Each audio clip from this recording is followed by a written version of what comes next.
بسم اللہ الرحمن الرحیم۔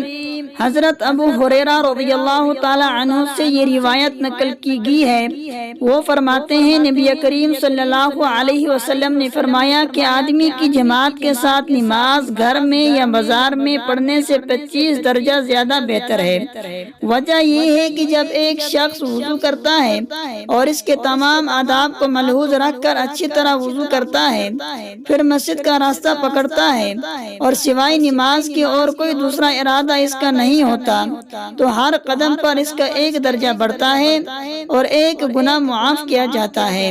اور جب نماز سے فارغ ہو جاتا ہے تو فرشتے اس وقت تک اس کے لیے برابر دعائیں کرتے رہتے ہیں جب تک وہ اپنے مصلی پر بیٹھا رہے۔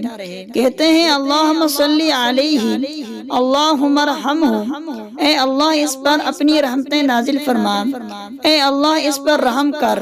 اور جب تک تم نماز کا انتظار کرتے رہو گویا تم نماز ہی میں مشغول ہو۔